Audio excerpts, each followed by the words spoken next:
I guess we could share our wins and losses. Jefferson Ortiz here with John just spoke earlier. We had a closing that was supposed to happen Monday, and the lender just took a little bit longer, so we had to pay an extra $1,500 for expenses to the seller. But everything's good to close, and we are going to close on that duplex on Friday. This is in Canada, so yeah, just wanted to share that. Hell yeah, a duplex in Canada. How do you guys? I mean, I'm sure it's the same everywhere, right? But let's hear a little bit about the Canadian kind of market and how you guys, because one big thing for those that don't know about Canada is they don't give out public info like we do in the US. So all y'all non-disclosure people, they have it way worse. So like, how do you guys do deals in Canada? And I get Justin, you're from Canada too. How do you pronounce your last name, bro? Egobor. Egobor? Okay. Yeah. So Justin, he's from Canada too. I don't know if you guys noticed that or not. He said he's from Canada, and he also doesn't go look at his deals or have any of that stuff happen. So I'm curious, how does deals for those that aren't aware, how does deals happen in Canada? Yeah, actually, Justin. Yeah, so Justin, we actually have a meeting tomorrow to kind of get to know each other more now that we both joined we joined the program as well, so we're excited. Oh yeah. Also the deals for data, we joined that as well, so it's very helpful. So I just want to give you a quick shout out, Tyler, for dropping so much value. Yeah, how we do it in Canada is one of two things. We have something called Kijiji, which is very similar to Craigslist.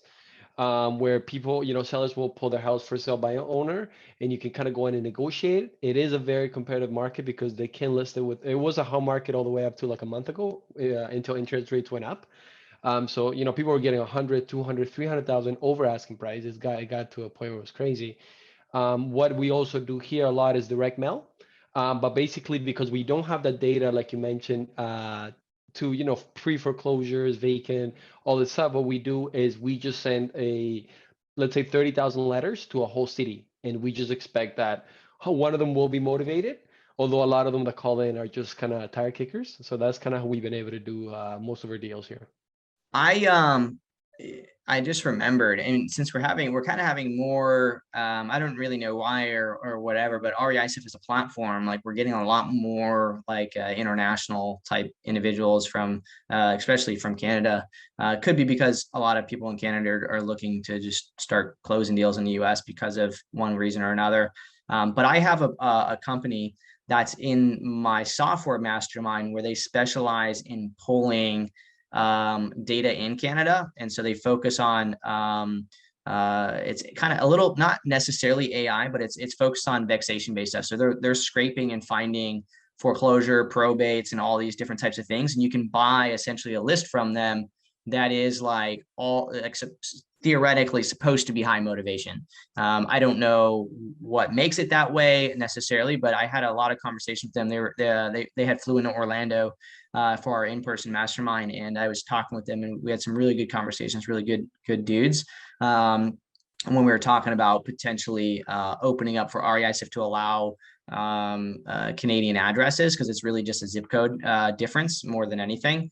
And so we were kind of figuring out how we can maybe integrate with them and stuff, but I'll figure out who that is and I'll post it in the Facebook mastermind community, because that might be a good resource for y'all.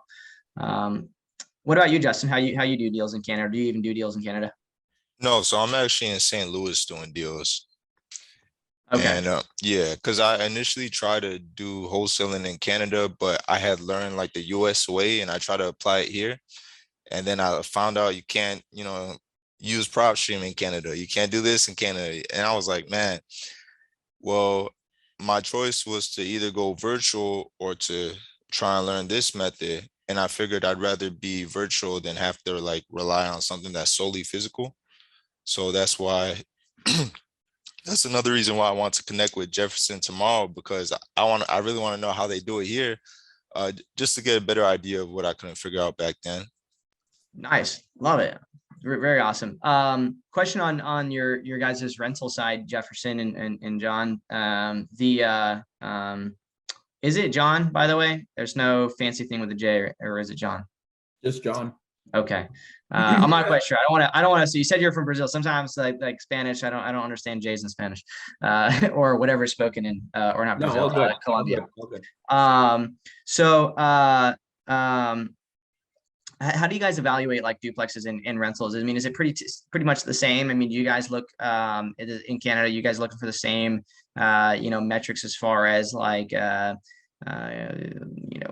flow in general, or is it like, I don't know, is Canada like, we only care about appreciation? Because I mean, I don't know. It all really depends on the area, like where the main metropolitan cities are, like Toronto, Hamilton, Oakville. Like those are really areas that are really hot and prices are just really high, where the cash flow and the numbers don't make any sense. And we do have a pretty good underwriting system as well. And the property that we got is about 9 hours away up north. So we had never been there or anything like that. It was listed for $250,000 and it was a legal duplex, and we negotiated the price to $190,000.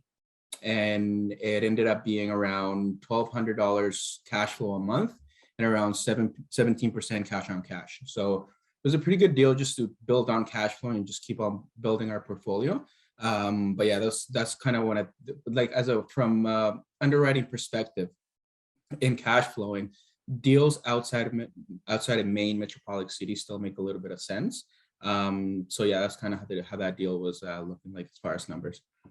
What about the tax situation for cash flow and also for that's net cash flow, like that's after expenses and everything. No, but I'm saying is what is as far as taxes go, do they have the same kind of, do you guys have the same capital? Yeah, property tax level? Yeah, property taxes usually range between like 1,800 to like 2,500 a year. Interesting. Very cool. Awesome. Love to understand a little bit more, especially from a product perspective, how we can serve in those areas more. Cool.